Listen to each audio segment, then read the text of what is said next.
He had an enormous steering effect on the development of medical research in this country. We have an excellent medical research system in this country, and I would say my own view would be that Malcolm Brown was the architect of that happening in this country. Nothing of any real consequence happens without leadership.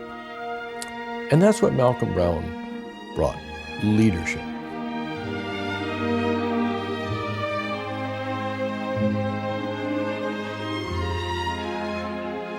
G. Malcolm Brown, teacher, leader, researcher.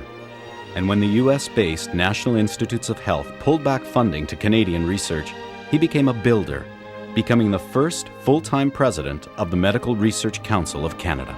It's very hard for people to conceive that the Medical Research Council, or at least the support of medical research that we enjoy today, did not exist.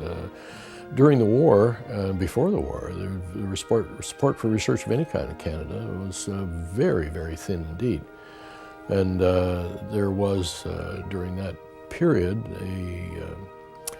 a medical committee of the National Research Council, and gradually, through the influence of a wide variety of people, the decision was taken to create the Medical Research Council as a granting council, separate from the National Research Council.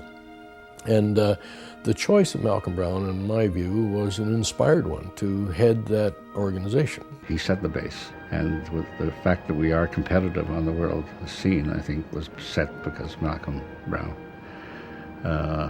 But he just, when peer review committees made their decisions, he never sort of changed them or tried to change them.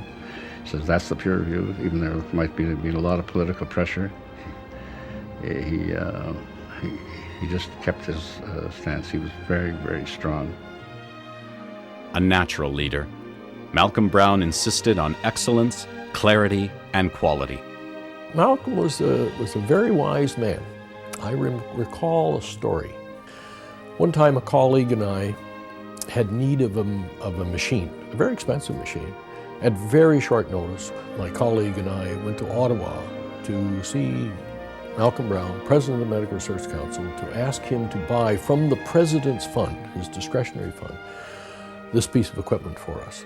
Dr. Brown was sitting behind his desk, very severe, screwed another cigarette into his holder, looked at us silent, absolutely taciturn, and then asked the key question. So, okay, he said, you've made the case for the power of this idea and the need for this piece of equipment to test it. And you've said that you will give this your highest priority.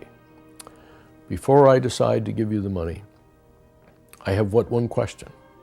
And that question is, what priority is coming off your list to make room for this new one? Then that was the key question and the best question. He also had extraordinary forethought, encouraging and supporting the breaking of new medical ground. He wasn't the status quo type, so he came to see me once about saying, well, do you think we should have an MRC group in human genetics? And MRC groups were the sort of the peer groups in the country at that time. And I said, oh, that would be great, because I was a geneticist.